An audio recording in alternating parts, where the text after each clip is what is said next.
Buenos días, muchas gracias por acompañarnos en esta mesa de tesis dedicada al retorno a la normalidad post-COVID. Presidirá en esta ocasión Monseñor Óscar Tamés, obispo auxiliar de la Arquidiócesis de Monterrey. El ponente es el doctor Cristian Castaño. Un servidor, soy Marcial Padilla, director de Comparticipación. Y antes de ceder la palabra a Monseñor Óscar para que dé la bienvenida y dirija la oración inicial, voy a presentar la introducción al evento para la metodología.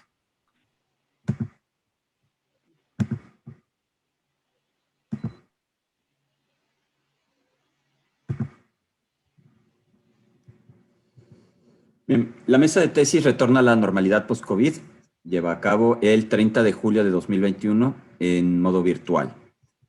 ¿Qué es una mesa de tesis? Una mesa de tesis es una aplicación de la metodología ver, juzgar y actuar en una dinámica.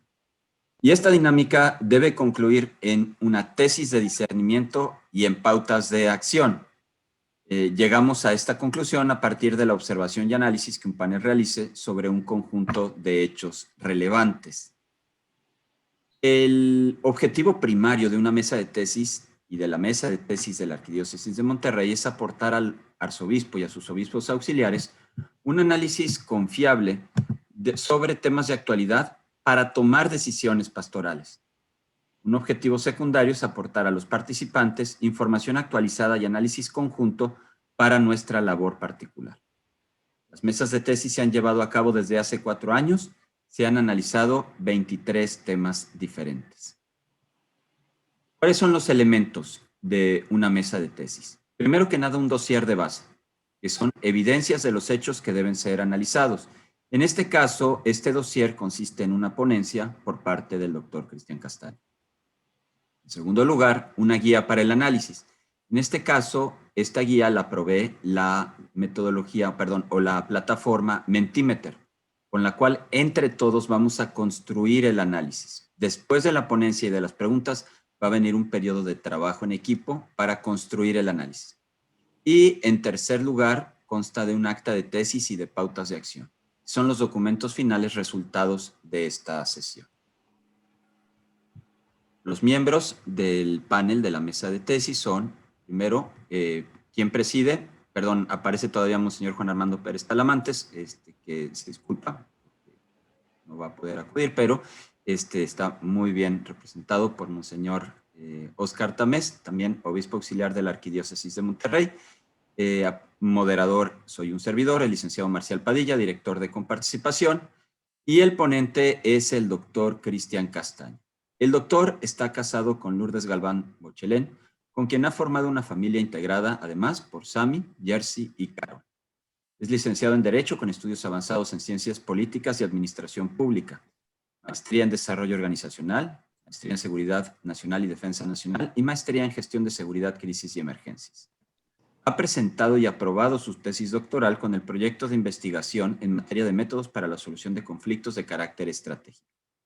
Estudió además el doctorado en Gestión Estratégica y Políticas de Desarrollo y ha recibido el diploma de estudios avanzados en el doctorado de Derechos Humanos impartido por la Comisión Nacional de Derechos Humanos y la UNED de España. Actualmente desarrolla un proyecto de investigación de posgrado en estudios estratégicos y relaciones internacionales en la Universidad de Granada.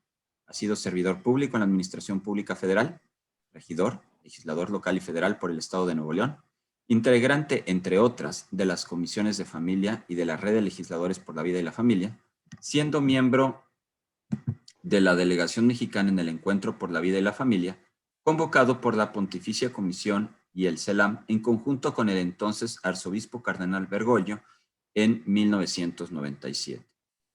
Cristian ha sido profesor en la Universidad Francisco de Vitoria, en España, el Ilustre Colegio de Abogados de Madrid, la Universidad Anáhuac, en diversos centros de altos estudios de la Secretaría de la Defensa Nacional, y asimismo ha impartido módulos de diplomado en políticas de familia desarrollado por el Instituto Juan Pablo II. Actualmente el doctor Castaño dirige la División de Criminología y Ciencias Jurídicas de la Universidad Metropolitana de Monterrey, donde también coordinó el diseño de la maestría en Criminología con enfoque en prevención y la maestría en Estudios de Anticorrupción y Cultura de la Legalidad. Y sin más, le cedo la palabra a Monseñor Óscar para que pueda dar la bendición inicial y la introducción a la sesión. Monseñor. Muchísimas gracias, Marcial. Muy buenos días a todos. Doctor Castaño, muchas gracias por acompañarnos y compartirnos un poco de las muchas investigaciones que usted ha hecho. Saludo de parte de Monseñor Juan Armando. Tuvo que estar fuera de la ciudad y por este motivo no puede acompañarnos en esta mesa de tesis. Saludo con alegría y con gusto a cada uno de ustedes, de los participantes, que nos ayudan a hacer este proceso de discernimiento y nos enriquecen con su reflexión y también pues con sus conocimientos. Muchísimas gracias y que Dios les bendiga a cada uno de ustedes. Les invito entonces a que nos pongamos en la presencia de Dios, en el nombre del Padre, del Hijo y del Espíritu Santo. Amén. Tu gracia, Señor, inspire nuestras obras, las acompañe y las sostenga, para que todo nuestro trabajo brote siempre de ti como de su fuente y tienda a ti como a su fin. Por mismo Jesucristo nuestro Señor. Amén. Espíritu Santo, fuente de luz, ilumínanos. Oremos con la oración, terminemos con la oración que Jesús nos enseñó. Padre nuestro, que estás en el cielo, santificado sea tu nombre. Venga a nosotros tu reino. Hágase tu voluntad en la tierra como en el cielo. Danos hoy nuestro pan de cada día. Perdona nuestras ofensas, como también nosotros perdonamos a los que nos ofenden. No nos dejes caer en tentación y líbranos y guárdanos de todo mal. Amén. En el nombre del Padre, del Hijo y del Espíritu Santo. Amén. Nuevamente, muchas gracias y disfrutemos de esta mañana de enriquecimiento mutuo. Muchísimas gracias. Muchas gracias, Monseñor.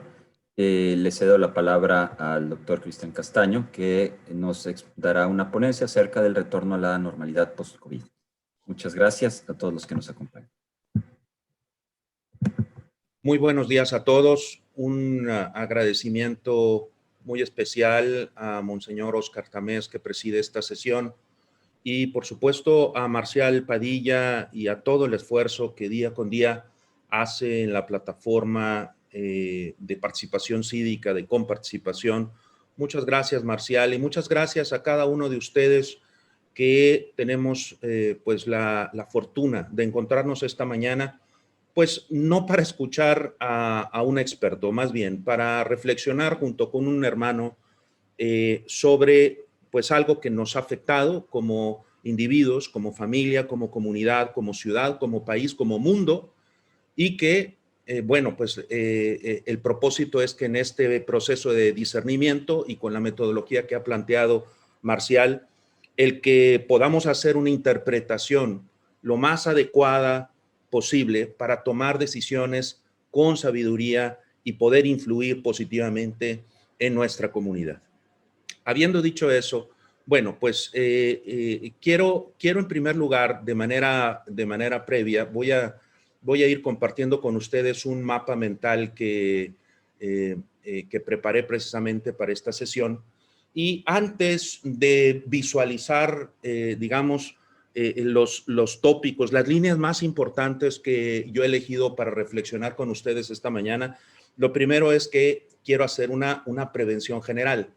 Evidentemente, el fenómeno en el que hoy está inmersa la humanidad es un fenómeno que tiene aristas en todos sentidos, en todos los campos de desarrollo, en todos los campos de la vida, en todos los campos de la existencia. Por lo tanto, bueno, pues yo solamente compartiré con ustedes algunas de estas líneas de observación para que el discernimiento se haga, ¿no? En todo caso, en estas u otras que ustedes elijan, pero no pretende abarcar todos los campos de desarrollo y todo el impacto que ha podido tener el cambio estructural a partir de la pandemia que ha impactado pues la vida de los seres humanos. Entonces, esa es la primera prevención. Son 8 tópicos que ustedes verán que se han estructurado precisamente para reflexionar en estas líneas. Habrá más, ustedes encontrarán, por supuesto, y estarán visualizando hallazgos en muchos otros. de manera introductoria, antes de hacer un análisis puntual de cada uno de estos 8 tópicos que les he compartido, que he decidido, poner sobre la mesa para nuestra reflexión, lo primero es, ¿cuál debería de ser la primera observación a largo plazo cuando decimos, oye, que hay que hacer prospectiva de esto? Michel Godet, uno de los grandes fundadores de la escuela francesa de la prospectiva, hay 2 escuelas de prospectiva muy importantes. La primera es la escuela francesa, que ha influido prácticamente en las grandes instituciones que se dedican a hacer el análisis del futuro. Cuidado, prevengo, no significa adivinar el futuro, porque además eso hasta atenta contra la ética y contra la moral cristiana, el pretender adivinar el futuro. Pero el método, digamos, una aproximación al método científico sí nos permite, incluso nos obliga, el anticipar algunos fenómenos, ya sean deliberados o no deliberados, humanos o antropogénicos, es decir, fenómenos que puedan ser intencionales o no intencionales o accidentales o parte de la naturaleza. El anticiparlos, ¿para qué? Para evitar daños. Ese creo que incluso es el deber, es un deber moral de los seres humanos el anticipar los daños hacia nuestros semejantes. Y eso es parte de la prospectiva y eso es parte de los sustentos que presenta Michel Godet, este francés, que no es fundador, porque es el señor de Jouvenel que funda la Escuela Francesa de la Prospectiva, pero Michel Godet es el que la desarrolla. Y lo que tenemos que hacer ahora, por supuesto, es, y lo que comparto contigo es, pretende hacer una reflexión sobre la necesidad que como seres humanos requerimos de estar haciendo prospectiva. Todo el tiempo hacer prospectiva. ¿Por qué? Porque nos ayuda y nos permite a disminuir el impacto y también a potenciar los bienes y los dones que tenemos, a potenciarlos para hacer, digamos, generar el bien en nuestra comunidad.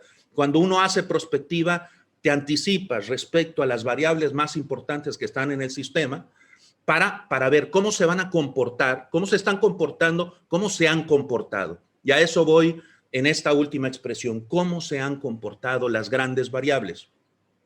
Y fíjate nada más qué interesante. El mapa de riesgos mundial del Foro Económico Mundial. El Foro Económico Mundial, tú sabes, es una gran convocatoria en donde convergen pues todo tipo de intereses, especialmente, como su nombre lo dice, tendría el propósito económico, pero ahí convergen intereses políticos, actores sociales, observatorios sociales, y a grandes universidades de distintas partes del mundo se les encomienda hacer un mapa de riesgos. Y fíjate nada más que en los últimos 5 años, el mapa de riesgos del Foro Económico Mundial estableció entre los 5 riesgos más importantes para la humanidad, vinculaba, presentaba que estos convergían, estos 5 riesgos más relevantes, de los de que tienen mayor probabilidad de ocurrencia y mayor capacidad de impacto. Esas son las 2 variables fundamentales que se utilizan para determinar qué es lo que puede tener un gran impacto en la comunidad. Bueno, la fortaleza o capacidades del riesgo y la probabilidad de ocurrencia. Esto significa qué tan probable es que ocurra. Bueno, pues entre los 5 riesgos más importantes en los últimos 5 años, el Foro Económico Mundial nos expuso en el mapa. Estoy hablando desde el 2016, desde el 2015 hasta el 2020. 2015 a 2020, hasta enero. Este producto se publica en enero del 2020 y en esos 5 años dice, oye, la mayor parte de los riesgos que pueden tener un gran impacto en la humanidad están relacionados con el ecosistema, con la biodiversidad, con el impacto que ha tenido el ser humano en la naturaleza, con el cambio climático, con el destrozo que el ser humano o la manipulación que el ser humano ha tenido de la manipulación a veces perniciosa perniciosa y perjudicial de la biodiversidad. Y entonces te dice, los principales riesgos que tiene la humanidad van a estar relacionados con estos ejes que tienen que ver con la naturaleza, con la biodiversidad, con el ecosistema, con el cambio climático. Vinculo esto con otro aspecto ya más local. Estamos hablando ahorita del mapa de riesgos del Foro Económico Mundial, que uno diría, bueno, pues eso está como en la estratosfera, ¿no? Bueno, pues resulta que en los últimos 10 años, México tiene un instrumento de política que desarrolla conocimiento prospectivo y que se llama la Agenda Nacional de Riesgos. Esta Agenda Nacional de Riesgos es una agenda producida por distintas instancias públicas que se dedican a hacer lo que enunciaba hace un par de minutos, un análisis prospectivo de los principales actores, fenómenos y ejes que están influyendo en el sistema social, político, económico, para determinar qué es lo que principalmente puede impactar a la sociedad. Bueno, pues entre esos principales riesgos, en los últimos 10 años, la Agenda Nacional de Riesgos nos decía, entre ellos se encuentran las epidemias y las pandemias. No me detengo ahorita en los 10 riesgos, sino más bien en el que nos ocupa. Y lo toco, ¿por qué? Porque desde hace años, y esto es parte de la primera reflexión que quiero compartir contigo, es, desde hace años, teníamos en los mapas, teníamos en el conocimiento desarrollado de manera prospectiva, en esa vista que el ser humano hizo hacia adelante, oye, ¿qué me puede afectar más adelante de lo que estamos haciendo ahora o de lo que está sucediendo ahora? ¿Qué pudiera pasar? ¿Y qué puedo hacer para inhibir los daños, los efectos? ¿Qué cambios debo de hacer en mi comportamiento social o humano para evitar que sucedan esos daños? Bueno, hace tiempo que sabíamos que podían presentarse estos fenómenos y sin embargo, la humanidad se comportó y nos seguimos comportando como si esto hubiera aparecido de la nada, como si nunca lo hubiéramos visto, como si no hubiéramos generado conocimiento, nunca hubiéramos visualizado que había un riesgo como estos. Y entonces no nos pusimos de acuerdo como humanidad, empezando por los países, empezando por aquellas naciones que tienen más influencia, que tienen mayor capacidad económica, política, tecnológica, científica, para decir cómo nos coordinamos si sucede esto. Entonces, perdona. Sí. Es que hay un mensaje en el chat mencionando, no veo las diapositivas, seré yo todos. Nada más quisiera confirmar, ¿qué es lo que deberíamos estar viendo ahorita? Ahorita solamente es el título de un mapa mental que ahorita se ha desplegado ya en sus ocho ejes. Okay. Entonces solo deberíamos de estar, ok. Los demás participantes, confirmamos que en este momento ya estamos viendo como un despliegue. Ok. Sí, se ve Entonces era nada más para eso. Disculpa la interrupción, lo puedes volver a minimizar si lo deseas, era nada más porque teníamos una duda. Sí, no hay problema. Muchas gracias. En este caso, no voy a presentar un PowerPoint o una presentación tradicional, sino un mapa mental que vamos a ir viendo por cada uno de los ejes, por supuesto de manera sintética, ¿no? Porque tenemos nuestro tiempo acotado y hay que aprovecharlo al máximo. Bueno, entonces, para concluir esta etapa introductoria, la primera reflexión es, algo tenemos que aprender como seres humanos de esto que sucedió. ¿Por qué? Porque después de una gran crisis, lo primero que debe desarrollar la humanidad y los liderazgos de todo tipo, líderes políticos, económicos, sociales, culturales, académicos, los que están en la ciencia, en la tecnología, lo primero que tenemos que aprender es cómo nos hacemos resilientes. ¿Y qué significa esto? Es no solamente cómo nos fortalecemos de la adversidad y de haber superado una crisis, sino cómo aprendemos. Y quiero compartirte que esta es una, creo, de las dolencias más importantes que cualquiera de nosotros podemos observar hacia el pasado. Los seres humanos tendemos, no obstante que tenemos esta gran capacidad y el don de ser racionales, el tener esta voluntad y libertad y la capacidad de discernir, de ejercer nuestra libertad para que nuestros actos puedan hacer el bien, desgraciadamente los seres humanos pareciera que no aprendemos. Y entonces, este es el principal riesgo, que todo esto suceda para que podamos decir en esto que hemos llamado regresar a una normalidad que claro, es un término que, bueno, pues es deseable, aunque todo ha cambiado. Entonces, claro, regresar a una normalidad probablemente será algo utópico, porque regresar a donde estábamos antes no va a ser posible. Muchas cosas han cambiado ya, algunas de estas no pueden hacer una regresión, otras seguramente habrá que ver, han sido afectadas, otras también hay que ver las cosas positivas. Hay cosas que ha potenciado también los seres humanos en la necesidad de poder continuar con el desarrollo económico, social, cultural, educativo, en la materia de salud. Bueno, pues habrá que distinguir cada una de estas cosas. Pero primera reflexión de aprendizaje: ¿cómo nos hacemos resilientes y qué tenemos que aprender? Si durante los últimos años nos dijeron que había un gran riesgo, ¿por qué los seres humanos no nos pusimos de acuerdo? ¿Por qué no tuvimos la capacidad del diálogo, de la negociación, de la apertura para cooperar? Incluso al principio de la pandemia, más bien las naciones lo que hicieron fue expresar un comportamiento de aislacionismo, ¿no? Aquí surgieron una serie de comportamientos políticos, lo veremos muy breve ahorita que toquemos el impacto político de la pandemia, pero resurgieron nacionalismos, se cerraron fronteras, hoy siguen cerradas muchas fronteras, resurgieron muchos comportamientos que pareciera que cuestionaron esto que durante casi 3 décadas le hemos llamado el proceso de la mundialización. En la economía le llaman globalización, pero a nivel político, social y cultural, más bien, incluso, bueno, los intelectuales europeos le llaman mundialización.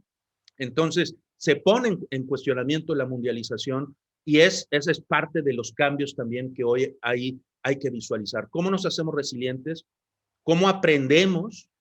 ¿Cómo visualizamos hacia el futuro? ¿Cómo hacemos prospectiva hacia el futuro de nuevos riesgos? Porque para empezar, esta crisis, no ha terminado. Estamos todavía en ciernes. O sea, dato muy concreto, o sea, un dato muy específico es el número, por ejemplo, de vacunados que con toda las dosis completa en nuestro país, aunque tenemos mucha información y todos los días nos inundan, ¿no? de versiones y de mensajes y WhatsApp. Vamos a hablar también de la desinformación. Bueno, en México tenemos con dosis completa el 20% de la población. 20% de la población es una quinta parte de la población que tiene la dosis completa. Entonces, verás que todavía el camino, bueno, pues todavía es algo que falta, ¿no? Para tener algunos datos breves sobre lo que ha sucedido con esta pandemia, bueno, pues mira, aquí tú puedes ver el comportamiento aunque sea de manera sintética, en esta primera lámina, tú ves el comportamiento desde enero del 2020 hasta ahora, hasta el 15 de julio del 2021, donde puedes ver los distintos picos de los nuevos casos, en donde ves como en julio, como hay una apertura en los países de los procesos económicos, la gran discusión que hay sobre la apertura de los procesos, del proceso educativo, la apertura de las escuelas, tú ves cómo se anuncia un nuevo pico, ¿no? Lo que le han llamado la tercera ola. Y un comportamiento muy similar vas a ver en las muertes. Estamos hablando de una pandemia que ha costado ya más de 4.200.000 fallecidos. Fíjate, más de 4.200.000 fallecidos. Por lo menos la cifra que se tenía de aquella pandemia de la gripe española, se estimaba que había tenido un impacto de cerca de 3 millones. No va a tener un símil, no va a haber un fenómeno simétrico que tenga tal impacto como el que ha tenido este caso. Y por supuesto, en naciones, especialmente como la nuestra, no abundo sobre ello, pero tú ya lo sabes y lo has escuchado muchas veces. nuestro país es de los países que tienen uno de los más altos porcentajes de letalidad, ¿no? Por toda la comorbilidad que viene adyacente en nuestra población, nuestros hábitos de consumo, nuestros estilos de alimentación, nuestra vida poco saludable. Bueno, pues somos uno de el país que tiene más alto índice de obesidad infantil. Fíjate, de todo el mundo. Dibuja eso hacia el futuro, haz un poco de perspectiva, y una de las cosas que tendríamos que ir anticipando es qué hacemos como sociedad. O sea, en el ámbito de salud no es nada más prepárate para una pandemia, no. ¿Qué hacemos como sociedad para que ese gran porcentaje de hoy niños y adolescentes que están con un índice de comorbilidad importante y que va a representar en 20 y 30 años, va a representar una comunidad con altos índices de diabetes, de hipertensión, de problemas cardíacos, que va a demandar además una serie de servicios médicos, que va a presionar fiscalmente, fíjate el impacto que hay para la salud, sí, pero para el impacto fiscal, porque ¿a qué me refiero? A la posibilidad de que puedan tener servicios de salud pública me refiero. Hoy tú sabes el gran déficit que hay. Bueno, hoy tienes las instituciones de salud hoy quebradas, son deficitarias. O sea, hoy las instituciones públicas de salud están quebradas. Se sostienen, ¿por qué? Se sostienen por los impuestos que tú y yo pagamos, pero no son viables financieramente. Tienen un déficit. Es decir, le seguimos metiendo dinero, ¿por qué? Porque si se nos cae el sistema de salud, pues esto tiene un impacto brutal en la comunidad. Bueno, esa es la segunda reflexión. ¿Qué tenemos, qué decisiones que debemos de tomar en materia de salud, sobre todo haciendo un ejercicio prospectivo, no coyuntural? No es nada más ahorita, bueno, ya vamos saliendo de esta pandemia, ya más o menos sabemos cómo prepararnos para una nueva pandemia. No. Y por supuesto que eso es muy importante, pero la reflexión creo que es que el paso que quiero dar en este proceso de discernimiento contigo es qué tenemos que cambiar en nuestro perfil de salud comunitaria. Y esto no puede dejársele al gobierno. Cuando uno piensa que estas cosas hay que dejárselas al gobierno, déjame decirte, cuando la política pública se la dejas exclusivamente al gobierno es un fracaso. Por eso las escuelas de políticas públicas han aprendido que para el diseño incluso de la propia política pública hoy se requiere de la intervención del ciudadano para el propio diagnóstico del problema. Porque si el ciudadano forma parte del diagnóstico y del diseño de la política pública, va a ser corresponsable y no vas a dejarle al gobierno decir, bueno, pues que el gobierno se encargue de mi salud, que el gobierno se encargue de mi alimentación, que el gobierno se encargue de mi estilo de vida. No, esas son decisiones que tomamos en comunidad. Entonces, bueno, pues este sería como la segunda reflexión que quiero compartir contigo. Ahora, claro, por supuesto, mucho se ha hablado de el gran impacto en la salud mental. No repito muchas de las cosas que seguramente tú has escuchado, pero es un eje que no podemos olvidar. Más te lo digo, todos los días trabajo yo con jóvenes en el contexto de la universidad, e incluso jóvenes que están antes de entrar y que aspiran a entrar a la universidad, jóvenes de distintos estratos sociales, y lo palpo directamente, cómo ha habido un aumento muy importante de la demanda de servicios de acompañamiento y de intervención psicológica, en algunos casos psiquiátrica, precisamente por el impacto que ha tenido. No solamente es el efecto de la pandemia, es que alrededor de la pandemia hay toda una serie, ¿no?, de fenómenos que están impactando y que están expresando ya comportamientos relacionados, por ejemplo, con la depresión, con la ansiedad, con las tendencias suicidas. A nivel mundial, tú puedes ver, Organización Mundial de la Salud, puedes ver cómo la cifra de suicidios entre jóvenes, entre adolescentes y jóvenes, ha aumentado de manera muy relevante en el contexto de la pandemia. Y este es un aspecto muy importante. Ojo con los jóvenes. Los jóvenes deben de convertirse en un foco importante, no de asistencia, sino de atención para que también ellos vayan tomando sus decisiones responsables, pero tomar la gran relevancia de este sector estratégico para la sociedad, porque generalmente a los jóvenes siempre se les ve como la promesa futura y no como actores estratégicos del desarrollo, no como actores estratégicos del presente. Entonces, cuando tienes a jóvenes, vas a ver que los jóvenes van a aparecer en distintos aspectos de nuestra reflexión. Cuando ves a los jóvenes que pueden estar impactados o afectados en distintas formas, ya sea psicológica, económica, académicamente, en temas de salud, en su conciencia política, en su participación religiosa, en la libertad de culto, en fin, cuando estás viendo que los jóvenes están siendo impactados, ojo, porque estás impactando a la civilización, al proceso civilizatorio. Toco también un aspecto relevante, este es la tercera gran reflexión, es el ojo sobre los jóvenes y, por supuesto, de manera general, la atención en materia de salud mental, la preocupación sobre esto.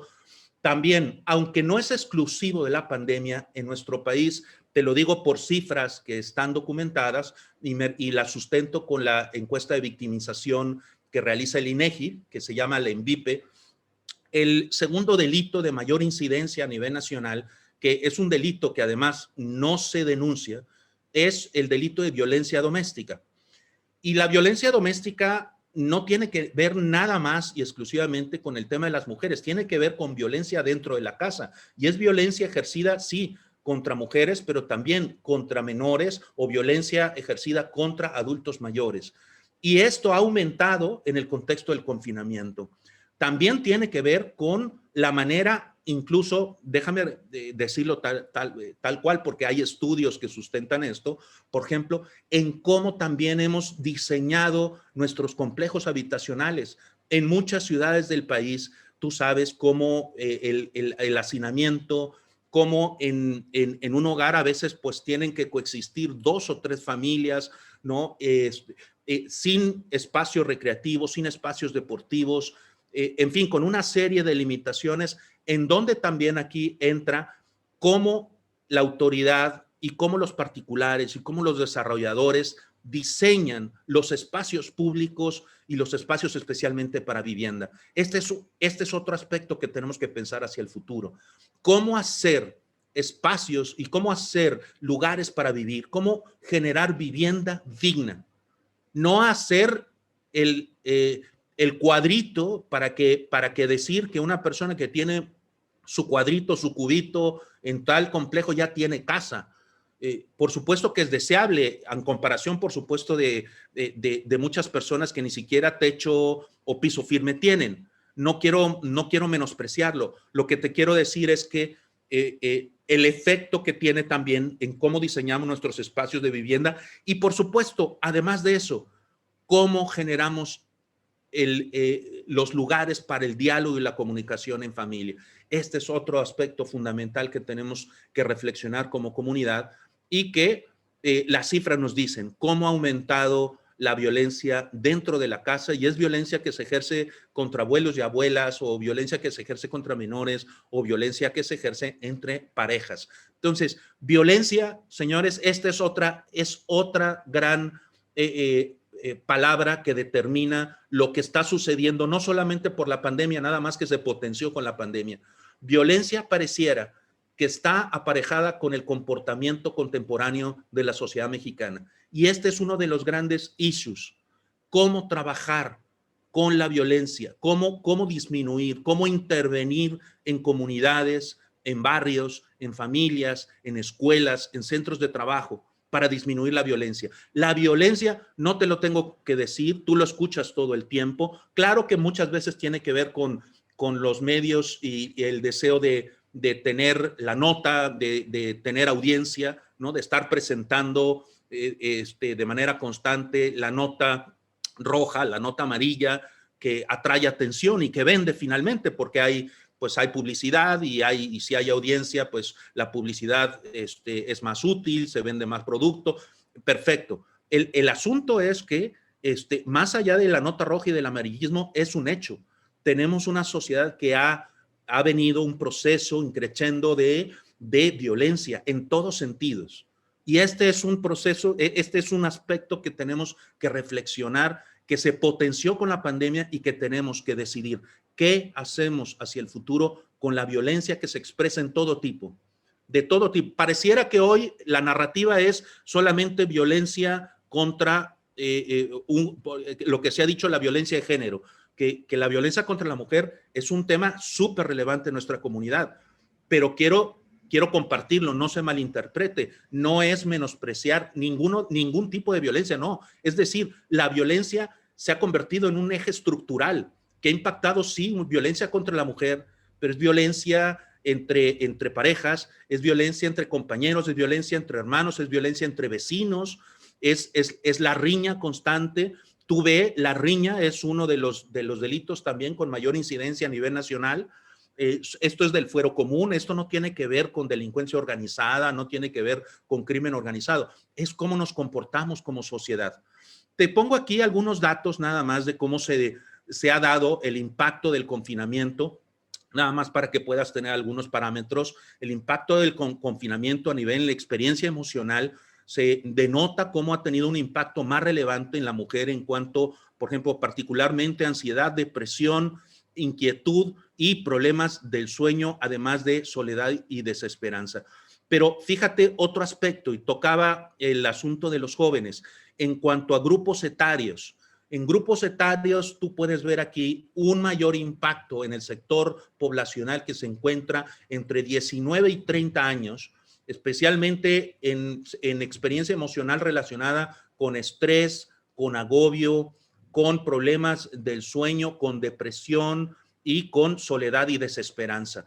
Estos son aspectos que, por supuesto, no son estudios globales, pero nos dan algunos índices, nos dan algunos datos concretos de que sí, efectivamente, y por eso es que ahora ves, ahora que abres, por ejemplo, ciertas áreas de la economía, ves especialmente a los jóvenes con un comportamiento a veces pareciera hasta irresponsable, ¿no?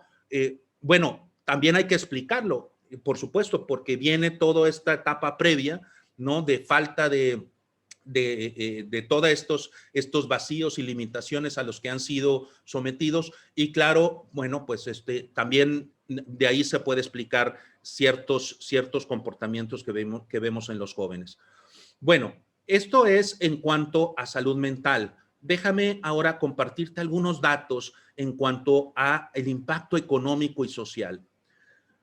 Lo primero que te quiero compartir es el gran fenómeno que representa el aumento de la pobreza en América Latina, especialmente en América Latina. No me remito a otros países, pero en América Latina, porque tenemos nosotros una población cercana, entre el 50 y el 60% de la población en América Latina vive en alguna condición de pobreza. Hay que tener cuidado cuando se dice pobreza, porque hay distintos tipos de pobreza y generalmente acostumbramos a generalizarla. No hago una teorización ahorita y una descripción de toda la multidimensionalidad de la pobreza, pero lo que sí te digo es que ha habido por lo pronto, México es uno de los países, si tú ves aquí, el MX es uno de los países que tiene una contracción mayor esperada del PIB, pero también un mayor aumento de la pobreza en cuanto a puntos porcentuales respecto a su población. ¿Y a qué pobreza es la que tiene mayor impacto? Es aquellos que se encontraban, haz de cuenta que divides en deciles, en 10 números, los grados de desarrollo, siendo 10 la población que tiene mayor ingreso a nivel nacional y 0 el que tiene el menor ingreso a nivel nacional. Los deciles que han sido más impactados son aquellos que se encuentran entre el 3 y el 4. Es decir, aquellos que aspiraban dentro de poco incorporarse a una clase media baja, que podían aspirar a tener algún patrimonio mínimo, que podían tener un trabajo estable, un ingreso estable. Bueno, esos que estaban entre 3 y 4 se fueron al 2. Claro, el impacto ha sido en toda la población, pero ¿en dónde se da la mayor parte? Precisamente en esos que estaban entre 3 y 4. Estamos hablando de que aumenta la pobreza extrema. El mayor porcentaje de la población que ha sido impactada es una población que se incorpora a pobreza extrema, que no tiene ingresos, que perdió patrimonio, que no tiene capacidades, es decir, que no ha sido preparada suficientemente para tener un trabajo digno y que además puede entrar en pobreza alimentaria. La pobreza alimentaria la podemos sintetizar en que es una familia que no tiene el consumo mínimo calórico y proteínico diario requerido para la supervivencia. Fíjate nada más. Entonces, estamos hablando de que hay hacia el futuro una atención muy especial que poner en los sectores desprotegidos. Vamos a vincularlo porque la pobreza está vinculada con trabajo, está vinculado con salarios, está vinculado con educación, está vinculado con salud. No podemos abarcar todos esos esquemas, pero tú ve, fíjate nada más la gráfica, efectivamente, cómo cae de manera tremenda el consumo en las familias. Estos son datos que provienen precisamente del Banco de México, en donde tú ves cómo cae y ves incluso hasta el 30% del consumo en las familias. Aquí ves la variación porcentual respecto a los registrados en el IMSS. Mira, los datos del IMSS hay que ponerlos entre paréntesis. Es un dato importante. Cualquier analista económico o social debe de tenerlo. Pero ahorita explico por qué hay que ponerlo entre paréntesis. Por lo pronto, ve la tremenda caída que hay desde el primer trimestre del 2020, porque se asemeja precisamente a la caída, a la gran caída que hubo por la crisis global que se dio en 2008-2009 por la crisis financiera y de bienes raíces que se dio de manera estructural en los Estados Unidos y que impactó a nivel global. A nosotros nos impactó, hubo una caída en esos años, recordarás, tuvimos una caída cerca del menos 5%, hubo algunos, el sector secundario, sector terciario, cayó hasta 6 puntos, 7 puntos. Bueno, esta es una caída igual, ha sido de las peores caídas que ha tenido el empleo registrado en el IMSS. Esto significa aquellos que tienen un contrato y son registrados en el IMSS. Nada más que de la población económicamente activa, los que están registrados en el IMSS representan un 30% de los que tienen un empleo en México, porque tienes casi más del 60% de los que tienen un empleo en México están subcontratados o están subempleados, no tienen un contrato formal. Este es un dato muy importante y esta es otra de las cosas que tenemos que pensar hacia el futuro, porque el gran impacto, fíjate nada más, ahorita vas a ver, ve estos datos. Esta es la población ocupada, esta es la encuesta nacional de ocupación y empleo que realiza el INEGI y esta es la última medición que nos tiene publicada en enero del 2021 y en comparación del 2020, cuando decimos, oye, ¿cuántos empleos se perdieron en el contexto de enero 2020 a enero del 2021? Estamos hablando de casi 3 millones de personas. Casi 3 millones de personas, piensa que no son personas que nada más tienen un impacto para sí mismas. Son 3 millones de personas que tenían un sustento y que ese sustento va a un núcleo familiar. No me atrevo a decir ahorita que son 3 millones de familias porque requeriría otros datos para eso, pero por lo pronto el impacto de 3 millones de personas son datos del INEGI que por cierto no coinciden porque el gobierno ha insistido en los últimos meses de que solamente se perdieron 1 millón de empleos. Bueno, la gráfica que te estoy dando no la hice yo, la hizo el INEGI, que es un órgano público autónomo del Estado mexicano, de lo más confiable que hay. Las muestras que hace el INEGI es de lo más relevante. Las muestras que hace muchas veces llegan a ser hasta de 100,000 hogares. Una muestra de 100,000 hogares no la hace ninguna institución en América Latina, ¿eh? No hay ningún estudio tan robusto como el INEGI. Entonces, bueno, te estoy dando datos respecto al tema del impacto en el empleo. Estamos hablando de 3 millones de unidades probablemente familiares, ¿no? O por lo menos cercanas a 3 millones de personas que tienen un ingreso y que lo dispersan en sus núcleos familiares. ¿Qué tenemos que pensar hacia el futuro? Políticas públicas. Este es resultado, ese nivel es resultado también de una sociedad y un Estado y las instituciones del Estado y de todos los niveles, federal, estatal, municipal, que no nos pusimos de acuerdo, especialmente, por cierto, ya no, ahorita no especifiqué, pero en esa gráfica que te mostraba, la mayor parte de los empleos que se perdieron eran empleos que se perdieron en áreas no agropecuarias y la mayoría tenían que ver con pequeños negocios. Entonces, ¿hacia dónde mirar hacia el futuro? ¿Qué políticas públicas o qué decisiones tendríamos que tomar hacia el futuro? El respaldo y el apoyo a las pequeñas unidades económicas, es a los micronegocios. Un dato que es muy revelador, más del 90% del empleo en México se genera no en las grandes empresas, no es en las grandes compañías. El 90% del empleo en México se da en las pequeñas y medianas empresas, en las micro, pequeñas y medianas empresas. Entonces, ¿hacia dónde voltear? Sin descuidar, por supuesto, el desarrollo que ya tienen las grandes empresas, es hacia dónde invertir en las micro, pequeñas y medianas empresas. Otro aspecto importante que se ha dado es en cuanto a la información, la comunicación y la prensa. Y de manera sintética yo te diría lo siguiente. Primero, la sociedad no solamente en México, hemos estado inmersos en lo que le han llamado una infodemia. Infodemia en la que todo el tiempo recibimos información y cuidado, fíjate que resulta que luego nos informamos precisamente por este tipo de instrumentos. Por el teléfono nos estamos informando de lo que pasa en nuestra comunidad.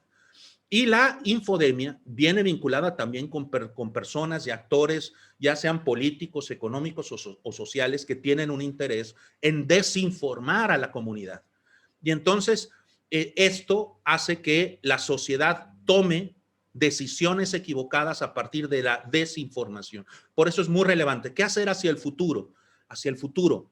¿Dónde me estoy informando? ¿Cómo me estoy informando? ¿Cómo puedo verificar que la información que estoy recibiendo es verídica, es adecuada, es competente, está confirmada? Esta es una recomendación que te doy porque te puedo decir, hay manipulación completa de sociedades enteras a partir de estrategias de desinformación deliberada. Esto se ha convertido ya no en un asunto de juego, de vamos a compartir el meme del día.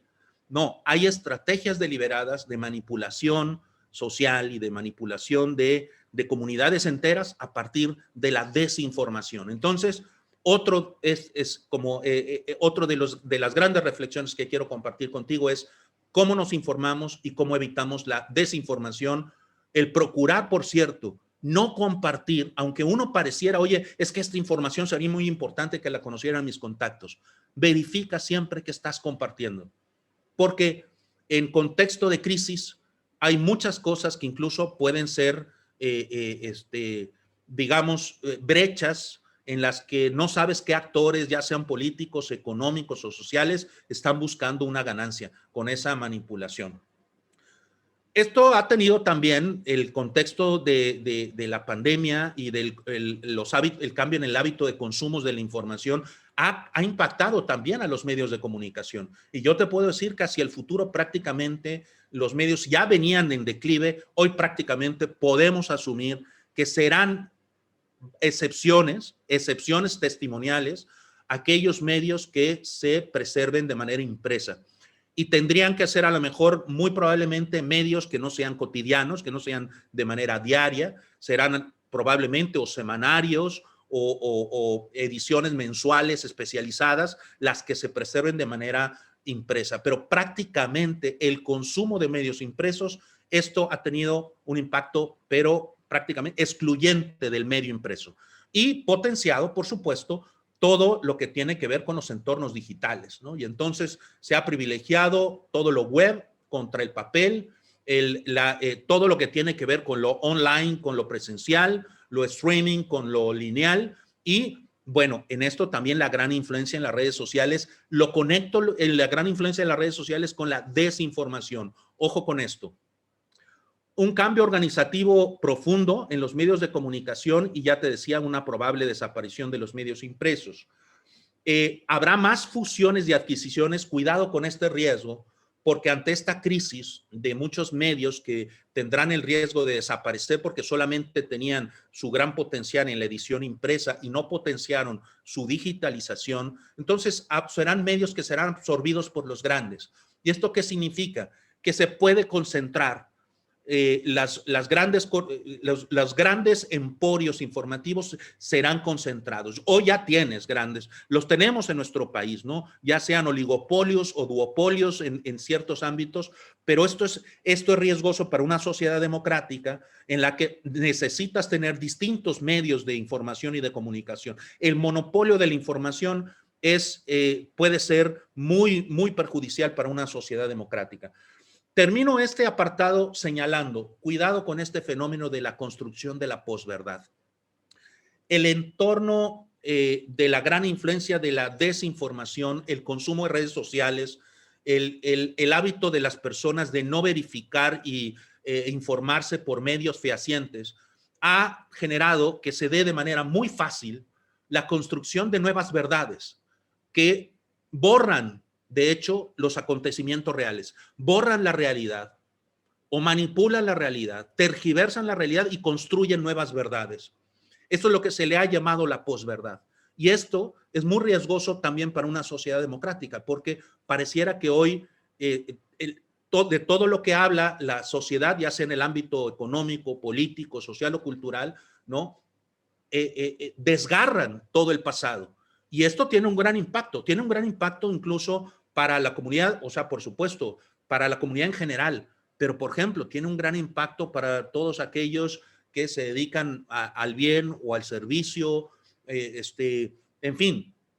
Este fenómeno de la construcción de la posverdad, hay mucho que decir, pero lo toco para que tú visualices el gran riesgo que hay de que se construya o que se consolide el fenómeno en el que hoy se quieran imponer nuevas verdades, desapareciendo o manipulando o tergiversando lo que ha sucedido, ¿no? El que no conoce su historia, tú lo sabes, el que no conoce su historia está implicado y está condenado a repetir los errores del pasado o a no aprender de los riesgos del pasado o no aprender también de las bondades y de las cosas que tiene que seguir haciendo para dignificar una sociedad.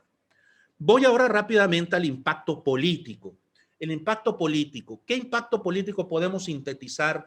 Hay mucho, señores, que decir al respecto, pero me voy solamente a estos dos componentes, dos variables que nos hace ver el contexto de la pandemia y de este proceso en el que vamos saliendo de la etapa más crítica de la pandemia. Esto, señores, ha sido útil. La pandemia ha sido aprovechada para consolidar regímenes autocráticos. Tú recordarás, por ejemplo, la famosa primavera árabe, ¿no? Que se hizo muy famosa porque a través de las redes sociales y de procesos de participación cívica se demostraron fenómenos de manifestación y de exigencia de apertura a las libertades de expresión, a la libertad de pensamiento, a la libertad religiosa, a las libertades políticas en distintos países de la región árabe.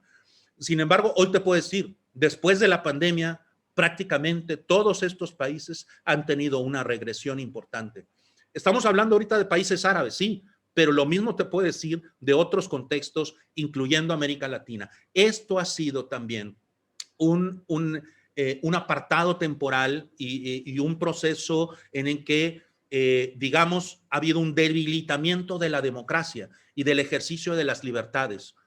Con este debate se ha dado ahora en las últimas semanas de manera muy intensa en España, en donde incluso el Tribunal Constitucional ha señalado que muy probablemente ha sido declarada de manera inconstitucional los estados de alerta y de emergencia. España tiene 3 tipos de métodos para limitar las libertades individuales en contexto de emergencias. Bueno, en este caso la pandemia evidentemente es un estado de emergencia, ¿no? Bueno, el Tribunal Constitucional precisamente lo que reflexionaba, y que esa reflexión la aplico también para todo lo que ha pasado en nuestros países, es la manera en la que ha sido aprovechado el confinamiento para que otros regímenes, distintos regímenes, puedan aprovechar ese vacío de la participación social cívica, se pueda dar en ejercicio. Ese vacío lo ocupan gobiernos autoritarios. Entonces, hay un debilitamiento de los procesos democráticos y hay una consolidación de regímenes.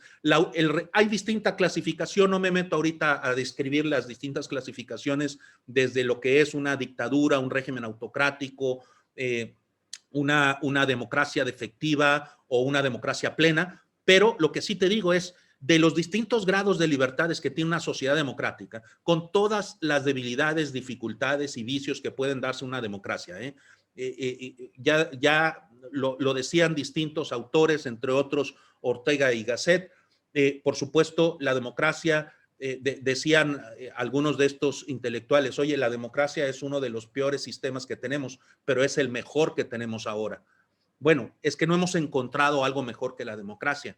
Entonces, porque la democracia nos permite tener un orden y un principio en donde sabemos a qué atenernos, porque hay una constitución, porque hay unas leyes, porque se preserva, ¿no?, las libertades individuales. Depende qué democracia digamos, pero por lo pronto una democracia garantista estará reconociendo que los seres humanos tenemos derechos por el simple hecho de ser personas, que es la escuela justnaturalista, muy cercana al pensamiento aristotélico tomista que compartimos en la doctrina social cristiana. Esa escuela justnaturalista, ¿no?, que te dice, oye, tú tienes derechos no porque el Estado te lo concedió, tú tienes derechos porque eres persona, porque eres un ser humano. Y con esa dignidad, entonces, el Estado tiene que reconocer tus derechos. Bueno, a esa democracia me refiero, y esa es la democracia que ha sido afectada en el contexto de la pandemia. Voy rápidamente a comparto contigo esta variable que también es fundamental y que pocas veces tocamos, el impacto cultural y religioso. Viene concatenado también con esta limitación y privación de ciertas libertades individuales, pero ahora particularmente se observa que se fortalecen algunas posturas que pretenden limitar la libertad de culto religioso. Y debo decir que en todo lo que yo he observado, no hay un comportamiento en ningún momento fuera de lugar en donde yo he visto cómo la autoridad eclesiástica ha sido puntual y totalmente vigilante en el cumplimiento de las instrucciones y de todas, digamos, los decretos y autorizaciones por parte de las instituciones competentes en materia de salud. En cuanto a ver cuándo se celebra, no se celebra, se abren los templos, no se abren los templos, se tiene este aforo, no se tiene este aforo. Ha sido escrupulosamente cuidadosa. Pero se visualiza cómo hay organizaciones, entes o intenciones, ¿no?, de decir, oye, estas posturas que pretenden limitar la libertad religiosa. Y esto tampoco hay mucha cosa que desprender. O sea, hay aspectos que uno se cuestiona. ¿Cómo es posible que durante tantas semanas ves que los casinos están a reventar, que los casinos, eso sí, no tienen ninguna limitación, pero qué tal llegan las inspecciones cuando están los templos abiertos, cuando se celebra misa? Bueno, pues aquí hay un aspecto muy importante que creo que tenemos que trabajar, dialogar con la autoridad y ante todo, como ciudadanos, como fieles, como hermanos, como feligreses, como laicos, cuidar de manera siempre, con la actitud siempre de diálogo, con la actitud siempre de escuchar, de comprender, de encontrarse con los distintos actores políticos y sociales, pero eso sí, una actitud muy firme. Las libertades religiosas no entran a negociación. No, la libertad religiosa es un derecho fundamental. No puede entrar a una negociación la libertad religiosa como las libertades naturales, como los derechos naturales que tienen los seres humanos, que estaremos siempre dispuestos a acatar las decisiones de la autoridad por cuestiones sanitarias. Así se ha hecho y se seguirá haciendo, pero que no sea el pretexto para que en el futuro se pretenda limitar en ningún momento los derechos a la libertad de culto. Junto con esto, toco otra vez especialmente el impacto que el contexto de la pandemia ha tenido en los jóvenes. Los jóvenes, además, en la práctica religiosa. Aquí voy especialmente en los jóvenes que bueno, pues pareciera que ahora si había que solamente ir a misa los domingos, pues ahora ya ni siquiera eso, ya ni siquiera es necesario. O los grupos, o el impacto que también ha tenido en muchos grupos de jóvenes, grupos de jóvenes en las parroquias. Este es un aspecto que hay que ver cómo reactivamos. Eso va a ser muy importante. La vida pastoral juvenil. La vida pastoral juvenil es algo que no compete, por supuesto, no compete solamente a la autoridad eclesiástica, que por supuesto tiene la cabeza de todos los grupos, pero esto compete también un acompañamiento de las familias, de los padres, de los hermanos, de los propios jóvenes que tienen que estar involucrados. Entonces, lo toco de manera especial porque si tú preguntas a los responsables de los grupos de jóvenes, ha habido un impacto muy importante, incluso hasta se ha deformado en algunos casos. No puedo decir esto, no tengo un estudio para sustentarlo a nivel regional ni mucho menos nacional, pero con distintas muestras o evidencias que he visto en distintas partes de la República, pues muchos de estos grupos que nacieron para desarrollar actividad evangelizadora y propagadora de la fe entre los jóvenes y entre la comunidad, bueno, pues se ha desvirtuado los objetivos y los fines trascendentales para los que nacieron. Entonces, lo dejo también como otro aprendizaje importante.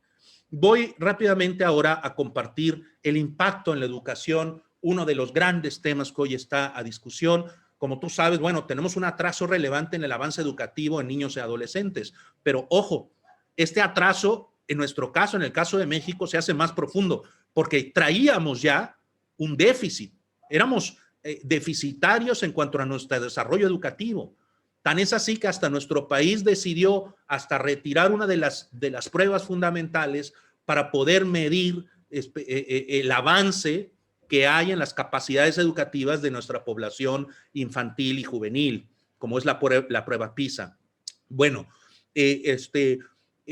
hoy la pandemia nos pone ese reto y este dilema de dilucidar, porque no tomamos también como sociedad las decisiones pertinentes. Ojo que no hablo solamente de gobierno, hablo de sociedad, como sociedad. No tomamos todo esto. Yo repito que no solamente es muy fácil echarle la culpa al gobierno de todo, y seguramente hay responsabilidad del gobierno, como también hay responsabilidad de la sociedad, ¿no? No nos dimos las herramientas suficientes y necesarias para poder acompañar a nuestros niños y jóvenes en la creación de los medios, de los contenidos, de los avances programáticos, de todo lo requerido para que la educación por lo menos no tuviera un daño importante. Entonces, un impacto importantísimo también se ha dado en la educación privada, porque, bueno, pues según las instituciones como FIMPES, por ejemplo, la Federación de Instituciones de Educación Privada, nos está diciendo, oye, cerca de un 40% de las escuelas privadas del país han sido impactadas o han sido cerradas de manera definitiva. Fíjate nada más, 40% de las escuelas privadas que han tenido un impacto significativo, ha tenido que reestructurar completamente su unidad educacional, han tenido que despedir gente, han tenido que cerrar áreas o han tenido que cerrar de manera definitiva. Estamos hablando de 4 de 10 escuelas. ¿Dónde ha sido el impacto más importante? Primarias y secundarias, ha sido el impacto más importante. Un aspecto que se ha potenciado, por supuesto, es el uso de las tecnologías, y esto es parte de lo que creo que ha llegado para quedarse. Y los modelos blended o mixtos, en donde hay aspectos de la educación que seguirán teniendo esta mixtura, en donde se desarrollarán aprendizajes que puedan ser a distancia y aprendizajes que tendrán que ser presenciales. No se visualiza, o ese es mi punto de vista, por lo menos lo que yo he leído no soy un especialista en educación, pero de lo que he leído de los especialistas de educación, es que lo que se visualiza es que no llega tampoco la educación virtual para desplazar y decir, porque hay versiones que dicen, se va a desplazar completamente la educación presencial. No se visualiza así. Lo que sí se visualiza es que va a haber contenidos, va a haber materias, va a haber ciertos cursos, va a haber ciertas competencias que se van a desarrollar ya de manera definitiva de utilizando las tecnologías. Las tecnologías que te permiten hacer educación no presencial, que no es lo mismo que educación en línea. No me meto ahorita en la distinción, pero una educación en línea no necesariamente requiere un tutor, requiere ciertos contenidos, la producción de distintos componentes para que se dé el proceso educativo, pero no necesariamente necesitas un mentor, un tutor, un maestro, un profesor, un experto en la materia, un facilitador. En la educación en línea pueden darse estos aprendizajes. Y esto parece que llegó para no irse. Voy ahora ya concluyendo en lo que respecta al impacto en la seguridad global y doméstica. Hay mucho que decir al respecto, pero no abundo demasiado, solamente comento algunos aspectos. El vacío que se ha dejado en nuestro país como en otros países, el vacío, hay un vacío importante que la autoridad, cuando la autoridad no ejerce la ley o no aplica la ley, hay un vacío. Y ese vacío no queda así, se ocupa. ¿Por qué hemos visto en distintas regiones del país ante la crisis organizaciones criminales, por ejemplo, regalando despensas, ¿no? Hasta con sellos y como si fuera propaganda comercial de un H-E-B o de un Costco, ¿no? Despensas y cajas o con electrodomésticos, en fin, con sellos del patrocinador, ¿no? De la organización criminal. Esto, señores, es muy riesgoso para el futuro del país.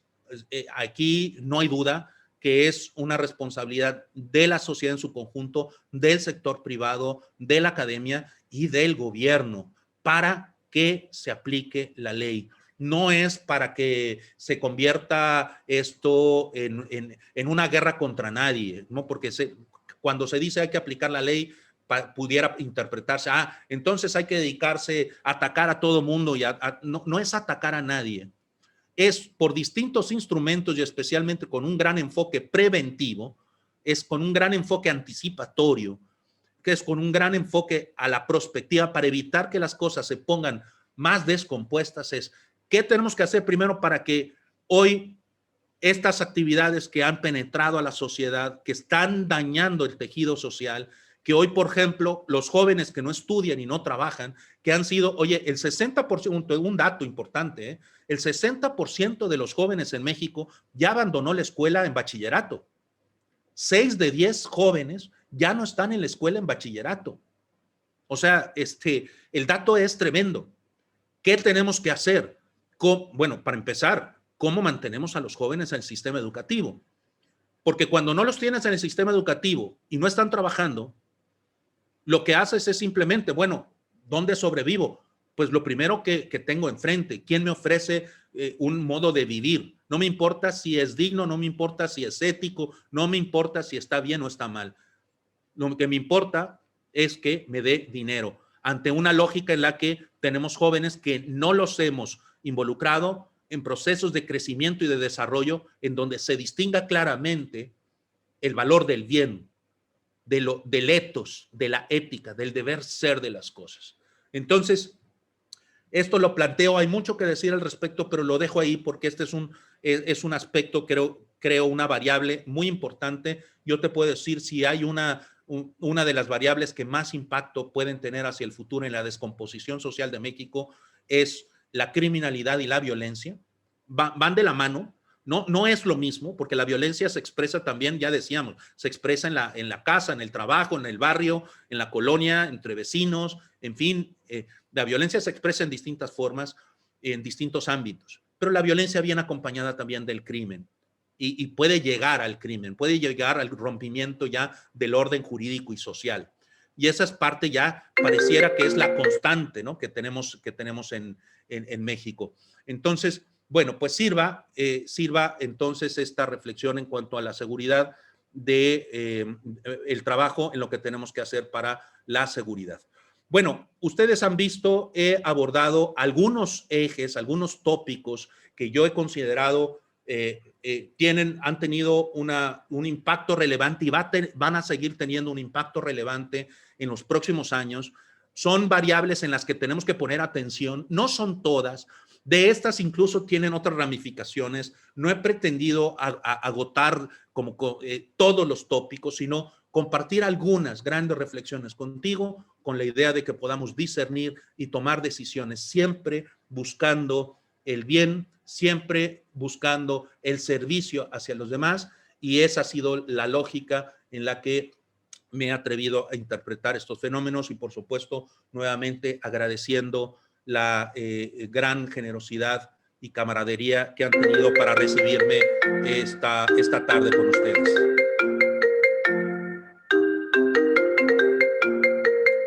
Gracias. Te agradecemos muchísimo, una extraordinaria y brillante exposición, muy completa y sintética al mismo tiempo, que abunda en información que tiene que ser asimilada y al mismo tiempo también nos abre el apetito para profundizar y poder familiarizarnos más y mejor con lo que has expuesto. Para uno que sea off con bloqueador. Le pedimos a los que están participando en la sesión, si tienen preguntas, comentarios, etcétera, por favor, colóquenlas en el chat para que el ponente pueda verlas, para que el doctor Cristian pueda verlas y darnos respuesta, comentario, etcétera. Cristian, si quieres tú mismo puedes ir viéndolas. Creo que la primera intervención, pregunta es cuáles son las intenciones de fondo de la consulta ciudadana y de ahí para abajo.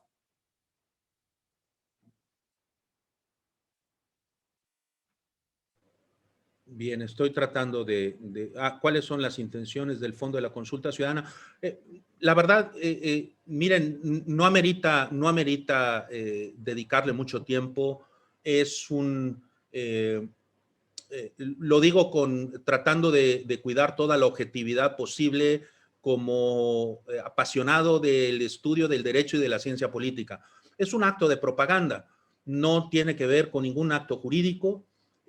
Cuando uno quiere sancionar cualquier acto que ha vulnerado el Estado de Derecho en el pasado, tiene instrumentos vigentes hoy para poder hacer una investigación, una averiguación, hacer una imputación y entonces someter a juicio a quien ha violado la ley. Eso hoy se tiene y se puede hacer perfectamente sin hacer consulta. Entonces, la verdad es que creo la consulta en términos jurídicos no tiene absolutamente ningún impacto, no va a tener absolutamente ningún impacto. Si ustedes ven la pregunta, ahí es mi opinión, absolutamente es subjetiva, por supuesto lo anticipo, es subjetiva, es mi opinión, pero si ustedes ven la pregunta, pues lo primero que yo les sugiero es dedicarle un buen de horas para tratar de entenderla. Y si ustedes padecen de insomnio, pues échenle una nueva leída a la pregunta y seguramente le vuelven a caer de fibra y vuelven a conciliar el sueño, porque no se puede entender. La pregunta no se puede entender. Es una pregunta, la verdad, me temo, es un momento muy, complicado, diría yo. Es un momento complicado el que vivió la Corte para poder aprobar una pregunta de este tipo. Es más, la pregunta que originalmente creo que había presentado el presidente podría haber sido todavía un poquito más comprensible, pero en términos jurídicos no veo que vaya a tener ningún resultado. ¿Qué sugieres para competir en la era de la posverdad con contenidos de formación y orientación ciudadana? Lo primero es, claro, esto que estamos haciendo, esto que hace Marcial con su plataforma, eso que hacen ustedes, que reconozco a muchos de ustedes involucrados en una gran cantidad de asociaciones y movimientos, es crear ciudadanía. Uno piensa que el ciudadano es aquel que tiene 18 años. Crear ciudadanía se hace desde que uno es niño. Se puede formar ciudadanía desde la niñez. ¿Por qué? Porque desde la niñez se cultiva la conciencia de lo que es, claro, los derechos, también las obligaciones. Y de lo que, además de los derechos y obligaciones del individuo, de lo que implica esos derechos y obligaciones del individuo en la colectividad, lo que Aristóteles llamaba la polis, ¿no? En su libro La Política, por eso distingue los 3 regímenes distintos, que distingue entre ellos la democracia, por cierto, y siempre se visualiza al individuo en comunidad. La doctrina social cristiana jamás habla de que el individuo está orientado a buscar su beneficio solamente para él, con él, hacia él. Al contrario, sino que hace conciencia de sus derechos y obligaciones en función de los demás. Entonces, esta construcción de la ciudadanía y la orientación hacia los demás es algo, mira, el individualismo nos ha ganado. Entre el hedonismo y el individualismo, como el individualismo viene muy de la mano con el capitalismo, y el capitalismo es que, por cierto, hoy se han ido construyendo versiones, me parece, muy oportunas para hablar de capitalismos con orientación social o capitalismos con orientación humana. La Unión Social de Empresarios Mexicanos tiene muchos años trabajando en este tema. Muchos de ustedes ubican bien a la Unión Social de Empresarios Mexicanos, algunos capítulos también de la Confederación Patronal de la República Mexicana tiene esta orientación, y creo que es parte de lo que tenemos que hacer, porque, por cierto, en la era post-COVID, pues hoy, por ejemplo, tienes antes, por ejemplo, bueno, pues los trabajadores tenían ciertos horarios. Hoy la USEM, por ejemplo, está organizando coloquios y seminarios para determinar, oye, ¿cómo volvemos a dialogar para determinar, construir una vida laboral saludable y digna? Una vida laboral saludable y digna. Digo, es otro tema distinto a la pregunta, pero lo toco, digamos, de manera colateral porque es uno de los grandes temas que hoy están también dentro de la agenda, ¿no? Post-COVID. ¿Cómo podemos impulsar una motivación de vida, superación, sentido de propósito en los jóvenes que viven estresados y con adicciones? Primero es comprender, hay que comprender el contexto de los jóvenes. Esto es algo que yo, digamos, tengo años de trabajar con jóvenes. Desde que era joven trabajaba con jóvenes, sigo trabajando con jóvenes, y es algo que siempre he estado como identificando, ¿no? Muchas veces, si ustedes ven, ¿no?, cómo nos dirigimos a los jóvenes es en un lenguaje, es en el lenguaje de las instituciones, es en el lenguaje de los adultos. Y entonces hay que comprender el contexto de los jóvenes, y un aspecto fundamental y que no tiene pierde, y la iglesia en esto tiene cientos de años de aprendizaje. Pon a un joven a servir a otros y vas a conquistar su corazón. Vas a llenar su corazón. O sea, parece simplista lo que te estoy diciendo, pero pon a un joven a servir a otros, y entonces todos los aspectos que le estaban aquejando, estoy generalizando, estoy diciendo todos, no, pero una gran parte de aquello que le está quejando, que le está lastimando, que le está estresando, va a encontrar en el servicio hacia sus semejantes, en ese acto de caridad, en ese acto de amor que es el fundamento de nuestra vida, va a encontrar la trascendencia. Entonces, la verdad es que no es algo que ni a mí se me ocurra, ni que a ti se te ocurra. Es que en la comunidad cristiana tenemos el testimonio de cientos de años, cómo en el servicio a los demás realmente estamos trascendiendo. Entonces, yo no le daría muchas vueltas. Hay que encontrar en esos grupos de jóvenes, y eso yo lo hablo no todos los días, pero sí frecuentemente con mis hijos, cuando les pregunto qué están haciendo en los grupos, y a que ellos se pregunten si lo que están haciendo en los grupos, si lo que están haciendo en estos colectivos de iglesia, en estas agrupaciones juveniles católicas, están relacionadas también con un impacto en la vida, no solamente que tenga que ver con la disciplina, con la organización, con el ejercicio físico, que tenga que ver con el servicio a los demás, con la comprensión a los demás, con la caridad. Yo creo que esto es un instrumento muy valioso que nos hemos dado desde hace años.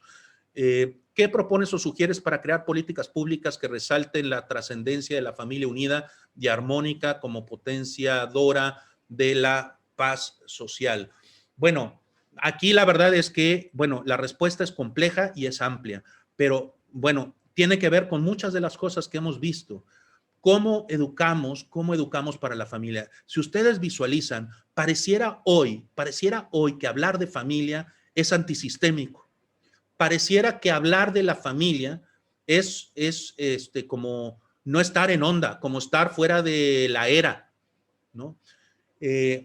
Lo primero, yo creo, ¿no? Sí veo una avanzada importante en distintos ámbitos, no solamente en las políticas públicas, sino también en ideología, también en los procesos educativos, también en los procesos políticos, que pretenden cuestionar la legitimidad de la familia. Claro, si se cuestiona la legitimidad de la familia, señores, se cuestiona la legitimidad de la civilización. Si no hay familia, no hay civilización. Si no hay familia, no hay futuro para la civilización. Entonces, bueno, en esto muchos de ustedes tienen mayor experiencia que yo, han estado en muchos grupos, en muchos movimientos, en muchas actividades. Creo que esto sí es importante. Hay que hacer un trabajo colectivo, un aspecto que yo he aprendido también a partir de los últimos años es que muchas veces hay mucha gente trabajando en favor de la familia, pero muchas veces de manera aislada.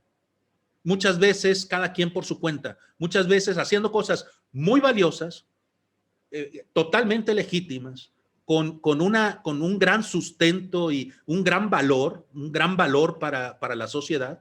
Sin embargo, muchas veces los esfuerzos son aislados.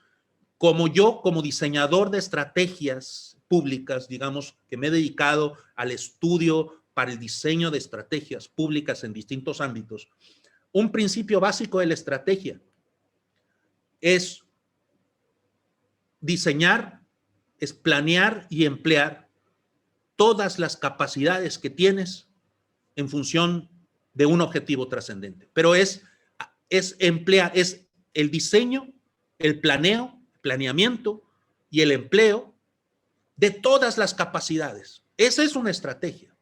La estrategia es poder aglutinar y es un asunto muy difícil porque yo sé que luego en los grupos y luego en las asociaciones tenemos lenguajes distintos. Muchas veces como seres humanos lo comparto fraternalmente, pero muchas veces también pues tenemos nuestros propios problemas de nuestras limitantes, a veces los protagonismos, a veces las agendas personales o grupales, a veces los desencuentros, a veces las fallas en la comunicación.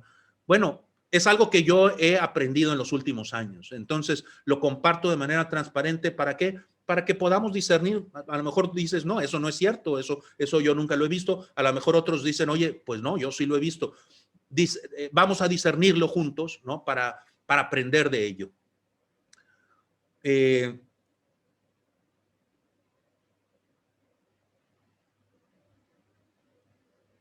Muy bien. ¿Cómo leer la posverdad con el manejo político de la pandemia? La famosa frase todo controlado no será trágica y viendo la realidad de esta tercera ola, además de un manejo centralista de la vacuna. Sí, es una pena, podemos dedicarnos aquí a hablar muchísimo sobre los errores estructurales que hemos tenido como sociedad, como instituciones, como gobiernos al respecto. Creo que desde el principio hemos cometido este tipo de errores.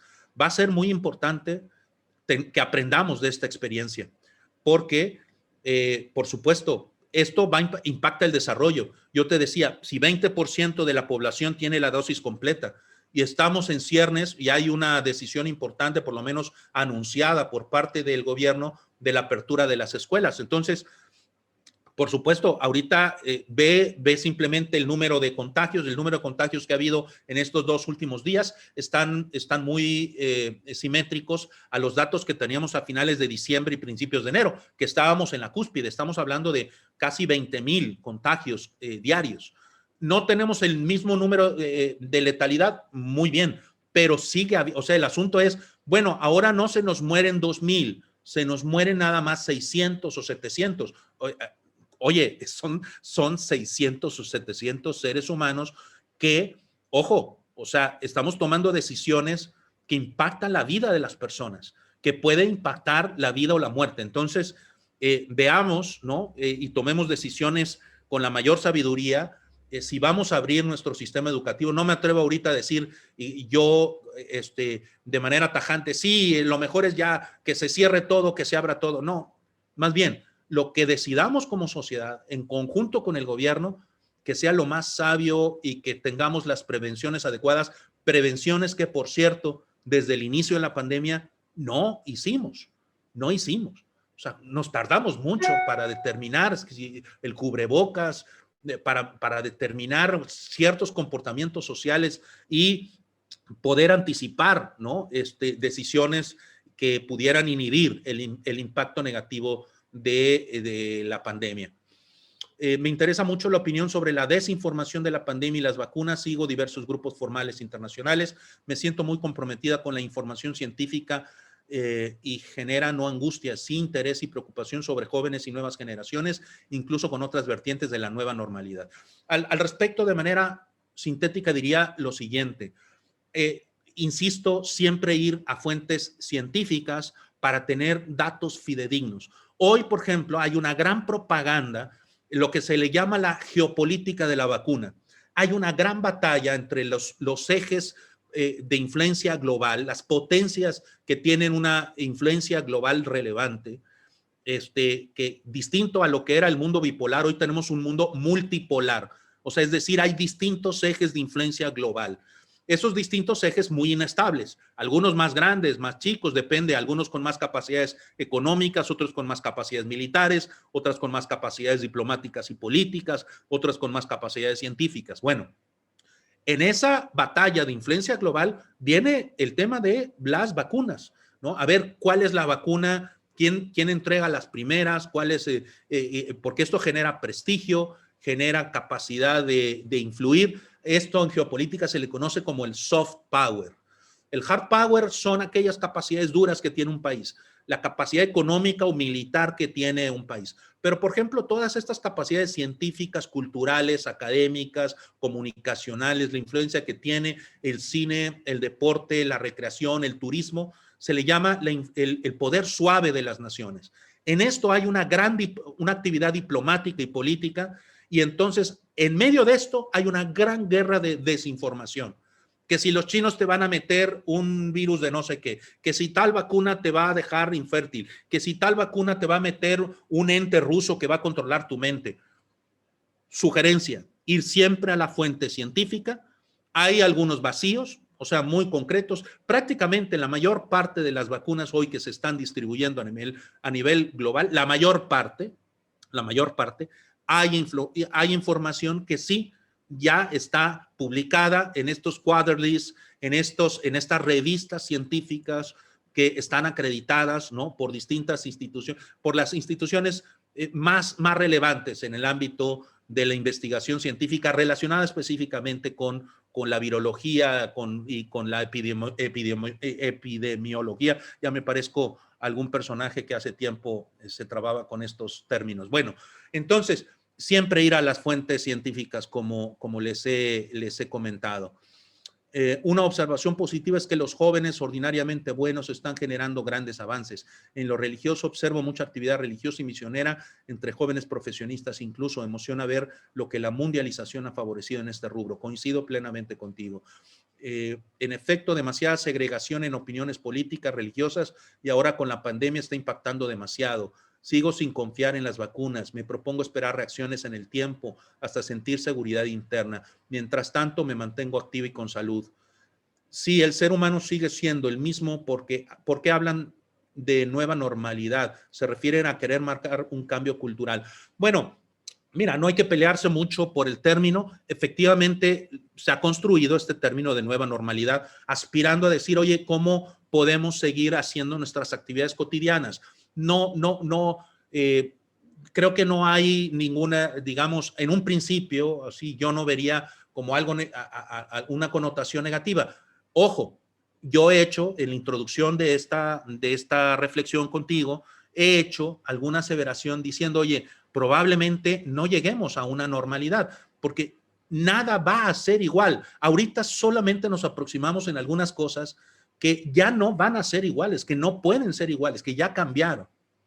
Incluso que hacia el futuro, en segundo y tercer nivel, en prospectiva, tienes un impacto de primer círculo, pero ese impacto de primer círculo tiene derivaciones en segundo y luego en tercer círculo. Es decir, los futuros que tú esperabas de cierto acontecimiento, cierto cierto comportamiento de unos actores, ya van a ser totalmente distintos.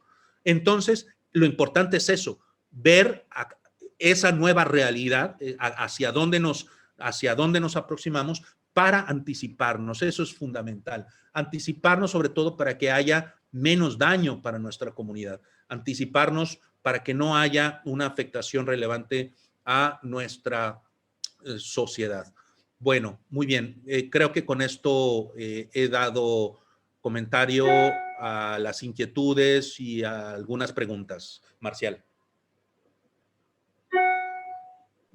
Muchas gracias, doctor Cristian. Muchas gracias por también este espacio para responder las preguntas que van teniendo nuestros participantes.